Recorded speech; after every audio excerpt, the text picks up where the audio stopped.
para opinar.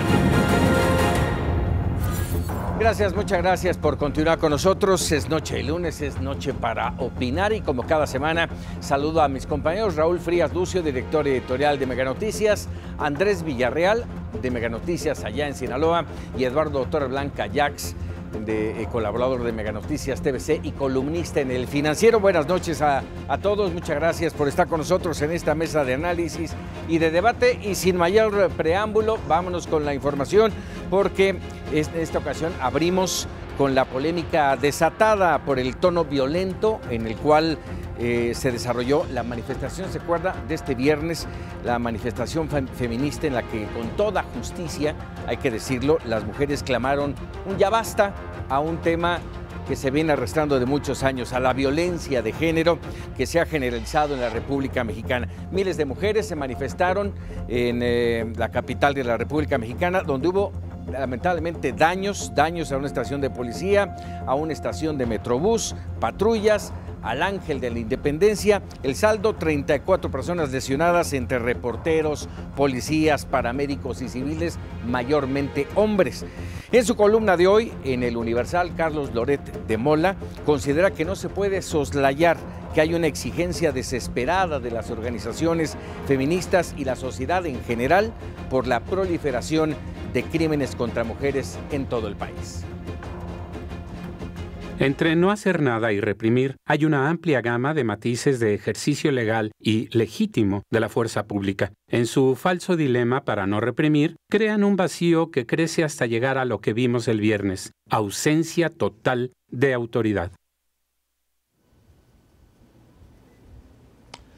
Pues sí, esto tiene muchas aristas. Saludo con gusto Paco, Eduardo, Andrés, ¿cómo estás? Qué gusto saludarlos.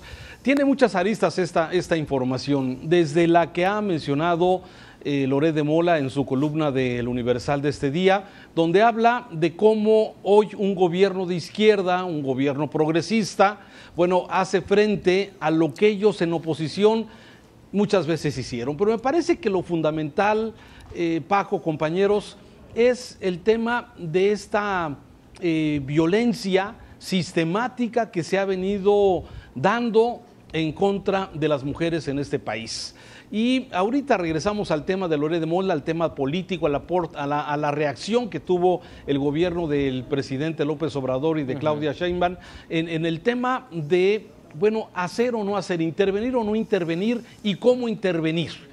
Pero me parece que lo más dramático son precisamente los datos duros que hoy también en la columna del señor Ope queda perfectamente claro, los datos del INEGI, los datos de esta encuesta nacional de victimización y percepción de seguridad pública, donde nos habla de estos datos, Paco, que son realmente alarmantes. Según el INEGI, en el 2018 fueron asesinadas 3,663 mujeres en México. Esto significa un 157% más que en el 2008, es decir, en 10 años se incrementó 157% el número de mujeres asesinadas.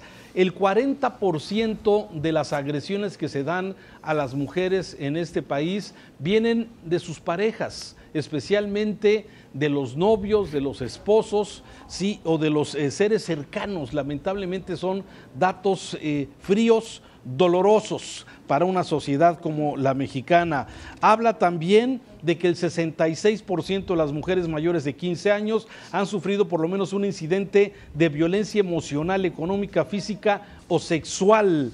Los datos sobre esta misma encuesta señalan que 9 millones de mujeres sufrieron de violencia sexual, es decir, 1 de cada 5 mujeres. Son datos duros que muestran una realidad que a veces nos cuesta mucho trabajo aceptar. ¿Y qué fue lo que vimos el viernes después de 3 hechos que han conmovido a la opinión pública, especialmente el caso de una joven que fue presuntamente violada por policías de Azcapotzalco, elementos que siguen trabajando hasta el momento y que luego la misma autoridad da a conocer videos como para tratar de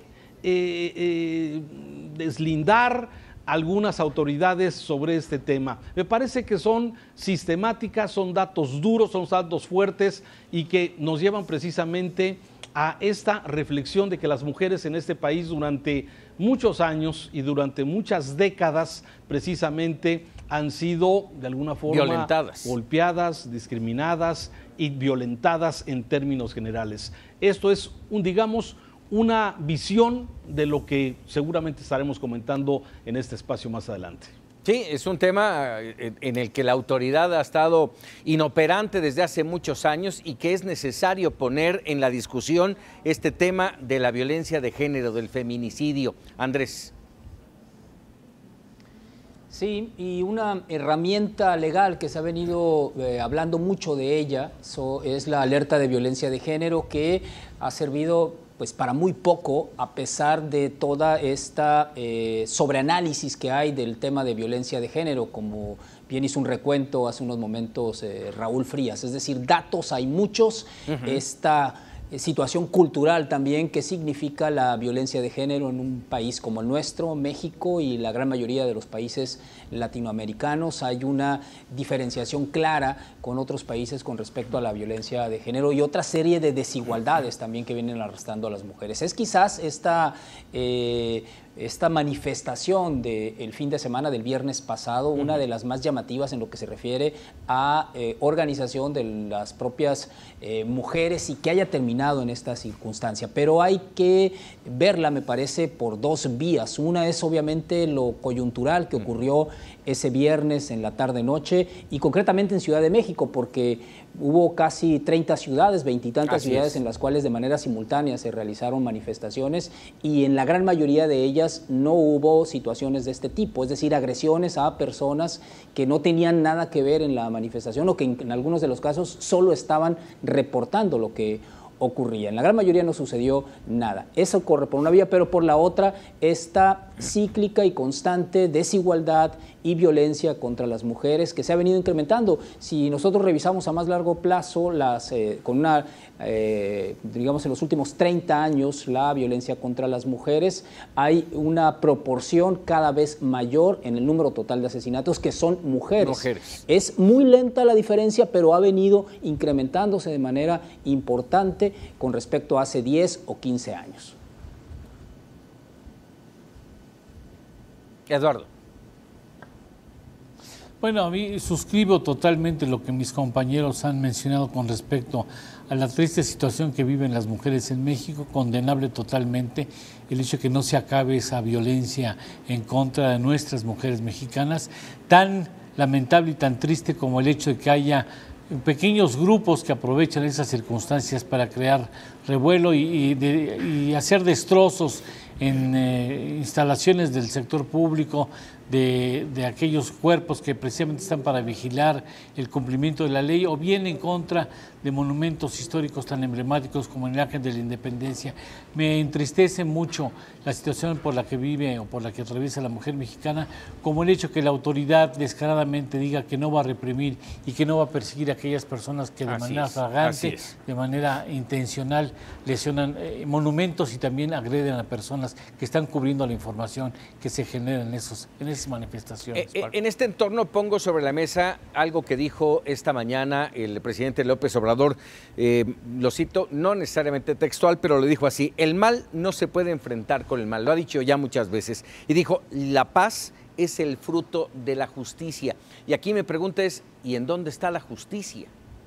No hay justicia para las mujeres violentadas, para los feminicidios a lo largo de tantos años. No hay justicia para situaciones como las que se vivieron el viernes, en las que no se va a criminalizar a nadie, ni a los hombres que atacaron, porque no fueron las mujeres, ni los daños al patrimonio, a casas, a edificios, a bienes particulares. ¿Y el orden? Mira, precisamente ya que lo mencionas, Paco, si me lo permites, ese es uno de los principales problemas que en materia económica tiene este país, la ausencia de respeto al marco del derecho. Mientras no hagamos valer la Constitución y respetemos las leyes, en esa medida nunca podremos tener un país que tenga un sano crecimiento económico. No quiero extenderme más, pero a mí me parece vergonzoso que en tus narices estén cometiendo esas tropelías con el pretexto de defender a las mujeres mexicanas que han sido atropelladas en sus derechos, mientras la autoridad se cruza de brazos y declara públicamente que no va a reprimir. Hacer valer la justicia, hacer valer la Constitución no necesariamente significa reprimir. No es reprimir. Raúl. Sí, mira, yo creo que esto, Paco, es importante. Si nos concentramos en las manifestaciones del viernes y ver que la falta de autoridad, en donde pareciera que la instrucción es no intervenir, no vamos a reprimir, pero también esto de no vamos a reprimir parece que también nos entiende como algo dejar que todo mundo haga lo que quiera. Me parece que dentro de esta marcha hubo desde luego pues una manga ancha de parte de la autoridad, hubo violaciones, hubo agresiones, hubo lo que pudimos ver. El problema es que muchas veces se antepone este problema grave y que tendría que ser atendido por la autoridad y ser desde luego perseguido y castigado los hechos de abuso que hubo en contra de ciudadanos o incluso de este compañero de medios de comunicación que fue brutalmente agredido por la espalda por un sujeto que recibió instrucción de alguien. Sí, Esas son las cosas que de alguna forma llaman la atención, pero no debe ser esto una cortina para tratar de desviar lo que es la esencia, el objetivo de estas marchas que dicen, bueno, no me cuidan, me violan, que es exactamente el hashtag que se estuvo utilizando durante la marcha de este fin de semana y que tiene desde luego una gran y sentida demanda de las mujeres de que haya justicia y que lamentablemente, como ya lo comentaba Eduardo, el tema de la impunidad, la falta de justicia en este país nos está haciendo un grave daño. El último documento que publica México Evalúa habla de que tenemos un 96.4 de impunidad, es decir, de cada 100 delitos que se cometen, de cada 100 solamente el 6% puede iniciar proceso y el 1% puede llegar a ser sentenciado. Esto es dramático lo que está pasando con la falta de justicia en este país. Así es. Además hay que apuntar rápidamente, Paco, que en México la autoridad nunca sabe cuál es el justo medio en contener cualquier tipo de manifestación que se sale de más allá de una marcha por una calle y manifestar lo que se quiera, la consigna que se quiera. Cuando se torna violenta en cualquier gradualidad, la autoridad de repente no sabe exactamente qué hacer, hasta dónde empujar y de qué manera utilizar la fuerza pública. Se le tiene mucho miedo a que se considere una represión, como cada momento repite el presidente Andrés Manuel López Obrador, pero así ha sucedido en Atenco, en Oaxaca, por citar los casos más recientes, pero después del 68 la autoridad no sabe qué hacer ante una manifestación que se torna violenta. Tiene miedo. Tiene miedo, muchísimo miedo. Así es. Vamos a hacer una pausa y regresamos, tenemos más para opinar. Estamos de regreso para opinar y dirían por ahí, el miedo no anda en burro. Y esto lo digo porque en sus Serpientes y Escaleras de hoy, en el Universal, Salvador García Soto escribe que el expresidente Peña Nieto vive solo en España con el temor de que sus ex colaboradores terminen señalándolo en los casos en que han sido involucrados. Veremos cuánto tiempo más dura el exilio dorado y solitario del expresidente, que por ahora no extraña los lujos y las frivolidades que caracterizaron su presidencia. Bueno, es de lo más interesante lo que va a ocurrir con Enrique Peña Nieto. Estoy hablando periodísticamente e incluso también históricamente. Toda esta situación que está enfrentando el presidente Peña Nieto, y como bien se ha mencionado, esta vida que la gran mayoría ha calificado de frívola del presidente Enrique Peña, de estos fines de semana en los cuales, comparándolo con los actuales, que el presidente López Obrador los utiliza para las giras hacia distintos puntos de la República, Enrique Peña conoció quizás los campos de golf más hermosos de este país, desde Los Cabos hasta Estrella de Mar en Mazatlán, y cualquier campo de golf hermoso en este país seguramente jugó en él Enrique Peña, y eso es lo que hacía los fines de semana.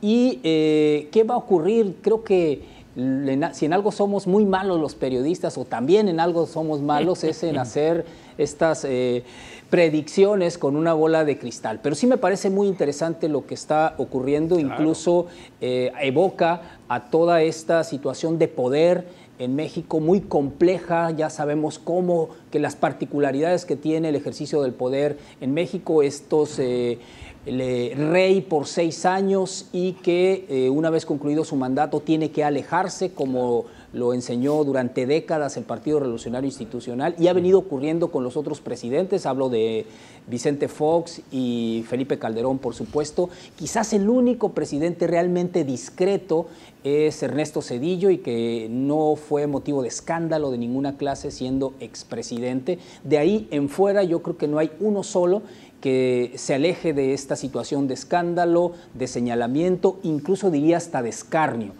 El gran ejemplo, por supuesto, de este escarnio público y social es Carlos Salinas de Gortari, con sus máscaras que se han creado sobre ello.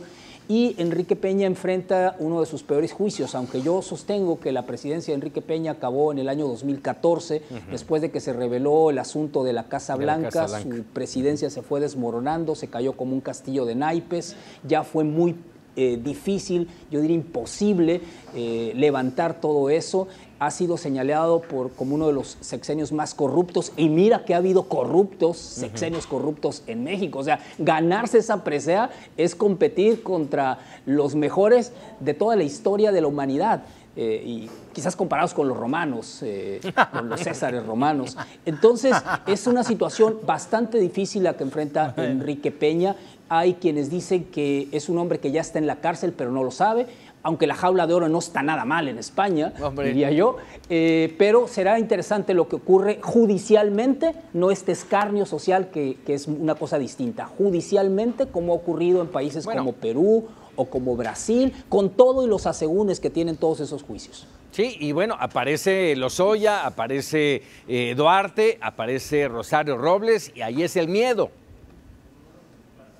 Pues es que no hay peor enemigo que un amigo, Paco. Imagínate todo lo que seguramente saben Emilio Lozoya o Rosario Robles o Duarte, por ejemplo.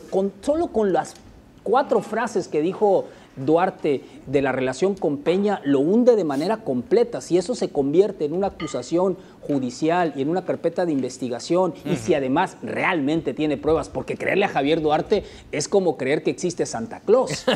Entonces, todo parecido. Hay que tener cuidado también. Claro. Sí, pero fíjate que todo esto deja, Paco, Andrés, Lalo, deja también hay un sentimiento de que todas las cosas están cambiando para que todo siga igual.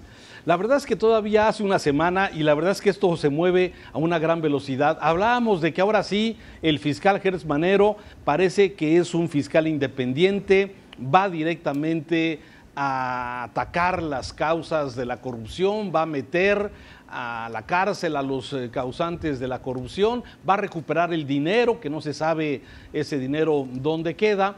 Pero de repente aparecen estas cosas extrañas donde el juez es el sobrino de Bejarano, el de las ligas, y donde también está involucrado este personaje Ahumada. Y entonces todo esto se empieza a descomponer. Lo que parecía una acción que iba a transparentar, que ahora sí iba directo al tema de corrupción, se vuelve una nube, se vuelve una cortina de humo para no saber exactamente si el proceso que se le está siguiendo a Rosario Robles por el tema de la... Pues sí, bueno, hace falta poder mostrar y demostrar la responsabilidad. Y una cosa muy importante en la cual hemos insistido en este programa, ¿dónde está el dinero? Son 5,000 millones de pesos que se dice que en la estafa maestra solamente 4 dependencias desviaron de acuerdo a las observaciones de la Auditoría Superior de la Federación. Ese dinero, ¿dónde quedó? La campaña de Peña Nieto, en las campañas políticas del PRI. ¿Dónde está el dinero? Y pareciera que es lo menos que buscan. A fin de cuentas, bueno, eso es lo que pareciera, Paco, porque ya ahora con tanta descomposición y con todo esto que de alguna forma surge, la pregunta, y hablando de la columna de Salvador García Soto, es, bueno, ¿realmente había pacto de impunidad o no había pacto de impunidad? ¿Realmente ya veremos. ¿Existe ese pacto de impunidad o no? O sea, yo creo que no lo estamos viendo y como ya decía bien Andrés, somos muy malos para predecir lo que va a suceder, pero me queda clarísimo que hay muchas cosas que están hoy sueltas, hay alfileres, cosas que están con alfileres y que de alguna forma, hasta el momento, mi conclusión es que todo se está haciendo diferente para que todo sea exactamente igual. ¿Por qué?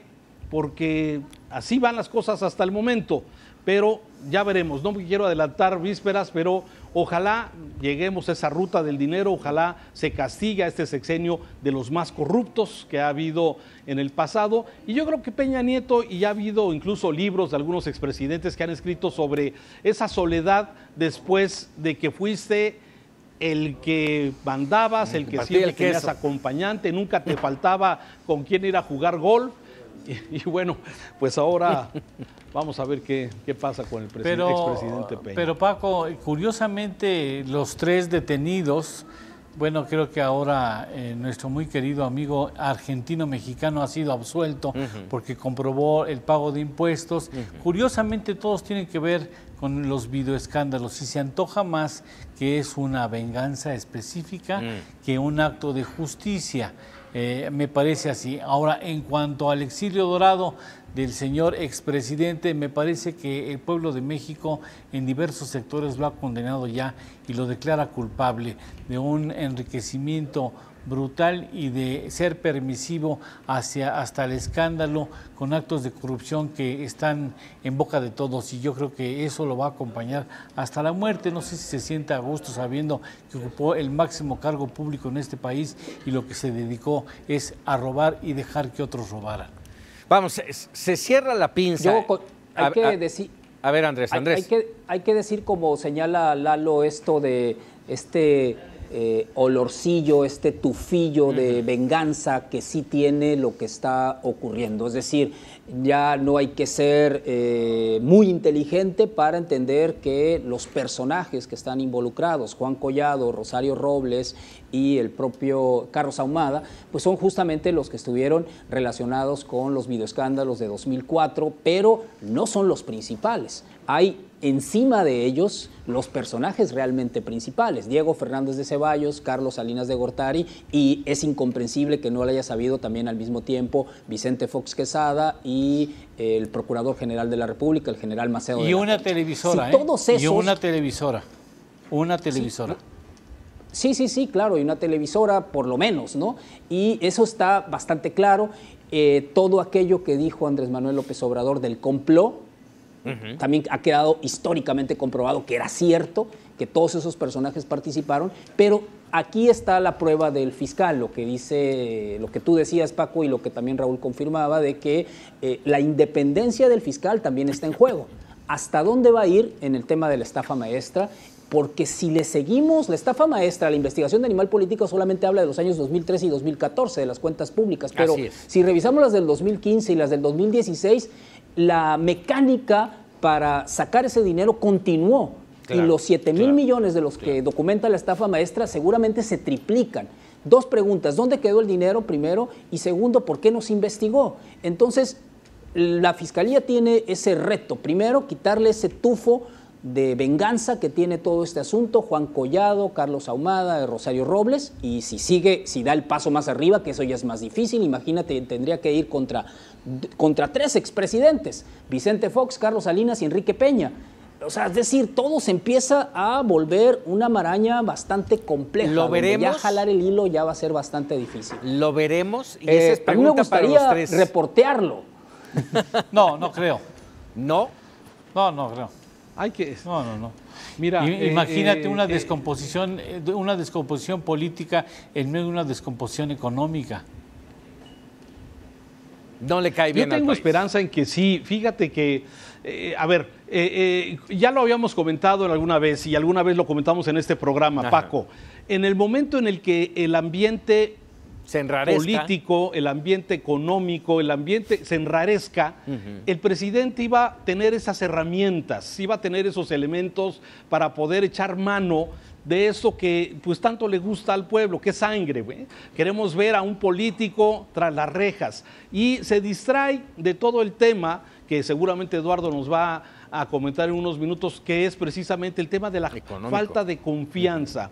Y me parece que contra todo lo que se esperaba, yo no me lo esperaba que tan pronto empezáramos a echar mano ya de este asunto, pero me parece que las circunstancias como están, a pesar de que el presidente todas las mañanas en la mañanera dice que vamos requete bien y desestima, por ejemplo, las amenazas del cártel Jalisco Nueva Generación en el hackeo que hubo en la semana pasada, y todo lo que ha venido comentándose el presidente necesita, y su comentario es que se porten bien.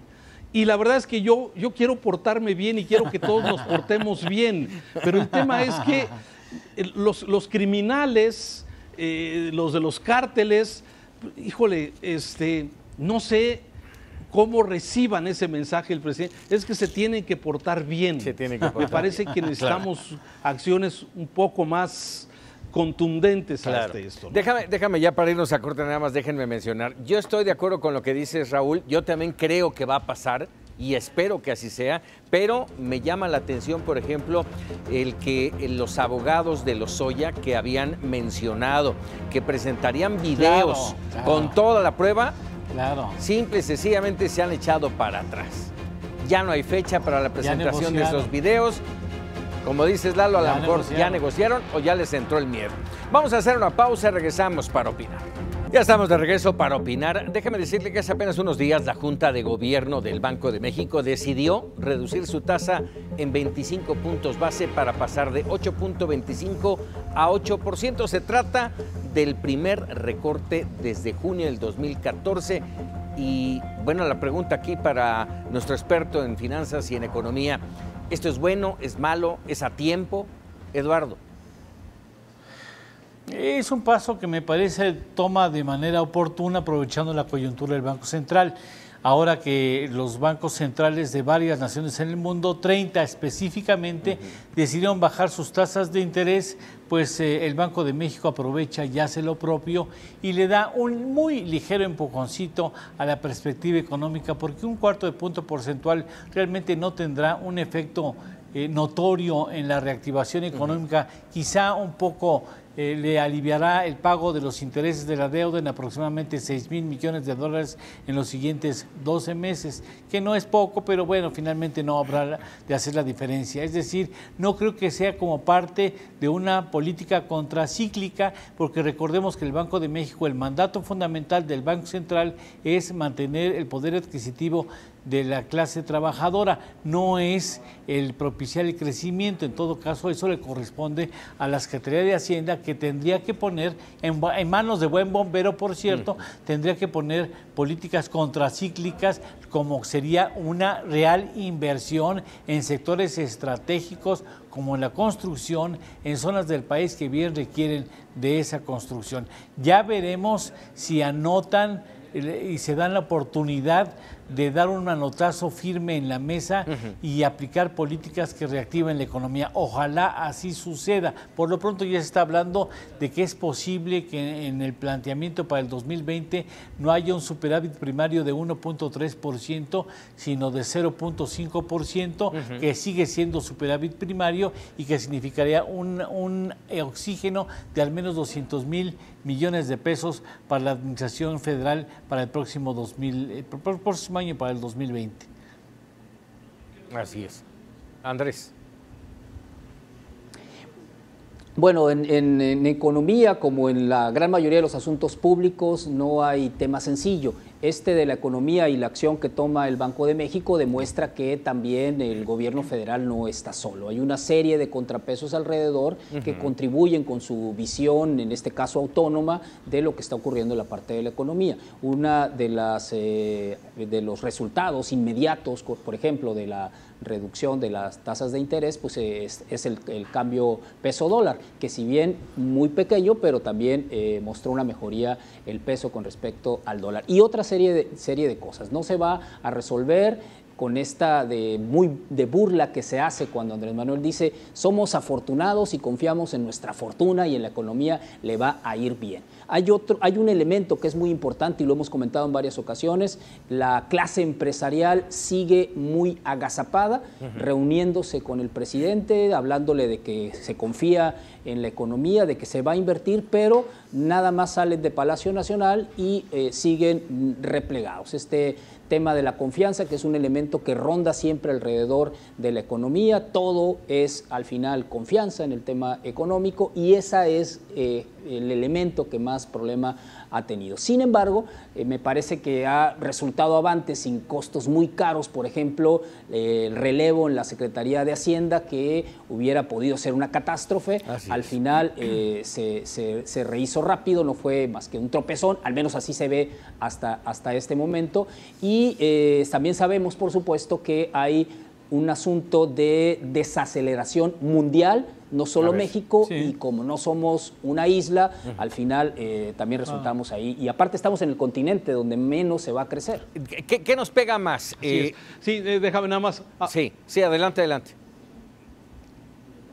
No, abonando a lo que comentaba Andrés, y me parece que el tema sigue siendo la confianza. Ya hacía referencia a las reuniones que ha tenido el presidente con los diferentes empresarios del país. Todos van animados, todos quieren tomarse la foto con el presidente, sin embargo, al salir exactamente de esas reuniones, el tema es exactamente el mismo. No hay la confianza. El presidente escucha a los empresarios, escucha las inquietudes que hay, que cada empresario de las regiones donde se ha reunido, pues le plantean las necesidades de reactivar la economía, de la confianza, de que haya gasto público, de que se reactive la economía con el gasto público, pero sigo viendo a una clase empresarial cauta, en donde no da todavía el paso hacia esta confianza. Me parece que el tema del aeropuerto sigue pesando muy fuerte sobre la confianza de los empresarios en invertir, en ir hacia adelante. Parece que es un asunto que no se ha recuperado, y no sé si con los años se vayan a recuperar, si es que se hace Santa Lucía o no se hace Santa Lucía, y las nuevas inversiones que requiere el aeropuerto de Benito Juárez de la Ciudad de México. Me parece que sigue habiendo, el tema sigue siendo muy cauto, y ya nos comentaba Eduardo la vez pasada, el entorno mundial, también esta guerra comercial entre Estados Unidos y China puede ser ventajosa o será desventajosa para nosotros. A ver, en ese entorno justamente quería yo preguntar, ¿qué nos mueve más? ¿Qué mueve más esta situación? ¿El entorno económico internacional, que se habla mucho de la recesión, o el aspecto interno que aparentemente nos tiene en la antesala de la misma? Decía y escuchaba yo al periodista Andrés Oppenheimer hablar de este tema, y decía: América Latina es la región que menor crecimiento tiene previsto. ¿Es así, Eduardo? Del mundo. Del mundo, sí, claro. Sí es así, y yo creo que hoy pesa más el desatino del gobierno federal y su mala prudencia en la toma de decisiones en materia económica, que un entorno global que finalmente es probable, pero que no es seguro. Es decir, América será la parte del mundo que menos crezca, pero seguirá creciendo. En cambio, México venía con un mediocre de 2%, que bastaron 7 meses para que nos acabáramos, ¿no? Y yo creo que, como bien lo señala Raúl, el desatino más pronunciado y que posiblemente marque los errores de la presente administración, sin lugar a dudas, es el hecho de haber cancelado la operación en Texcoco. Y escúcheme, tarde o temprano regresaremos a ese aeropuerto, y Andrés Manuel López Obrador va a pasar a la historia por muchas cuestiones, pero una de ellas, y que va a pesar mucho, es esta mala decisión de haber cancelado Texcoco. Andrés. Me parece muy anticipado lo que está diciendo Lalo, incluso también lo del 2, no veníamos de un 2% del año anterior, veníamos con un promedio del 2%, que es distinto, ¿no? Yo me quedo con una frase que me gusta mucho de Warren Buffett, es uno de los pocos millonarios respetables de la lista de Forbes, que le preguntaba que si qué hacía él para hacer sus proyecciones de los negocios, que si contrataba a los más grandes economistas y expertos para que les dieran a conocer las variables y la prospectiva. No, le dice, yo checo una hoja simple y sencilla donde me dan a conocer las ventas de calzones de hombres. Cuando las ventas de los calzoncillos de los hombres empiezan a repuntar, quiere decir que la economía de ese país empieza a mejorar. Me parece que hay que usar un poco también el sentido común en este tema. Ciertamente todas las variables y todo el entorno económico son muy complicados para la situación que se está viviendo. Es lo cíclico. En 2008-2009 pasamos una situación muy parecida, no igual, pero muy parecida. Y creo que es muy anticipado estar diciendo que ya va a ser una de las catástrofes económicas más graves de cualquier sexenio, ¿no? Pero la realidad es que no crecemos. Ese es el gran problema, no de hoy, sino de hace muchos años. Me llamó la atención lo de Oppenheimer, que hablaba de la África subsahariana con un 3% de crecimiento, y nosotros, ¿dónde, no? Pero bueno, déjenme rápidamente cambiar de tema. Hace un momento... ¿Y los asiáticos? Sí. Y los asiáticos con 6%. Con 6%, Paco. Ya no quise mencionar eso. Con crecimientos de crecimiento. Sí, claro. Hace un momento, Raúl, hablabas tú de este informe de México Evalúa sobre el tema de la inseguridad, que sigue siendo la principal preocupación de los mexicanos. De acuerdo con México Evalúa, la violencia homicida no deja de cobrar cada vez más vidas y la población, evidentemente, de exigir soluciones concretas a este problema, Raúl.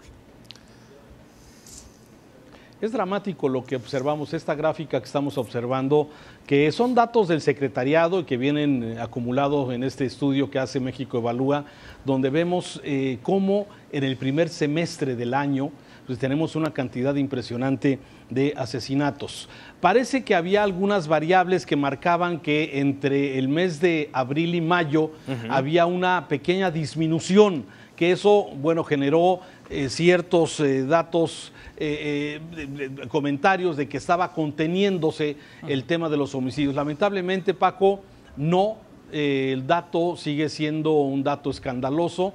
Más de 103 personas mueren todos los días en este país en hechos de violencia, y esto, pues la verdad es que es una muy mala noticia, porque ya funcionando la Guardia Nacional en algunos estados con más presencia que otros, pero la verdad es que esto no se ve para cuándo, y es una mala noticia. Ya hablábamos del tema de las mujeres, pero no solamente de las mujeres. Esta violencia está generando altos costos a la economía.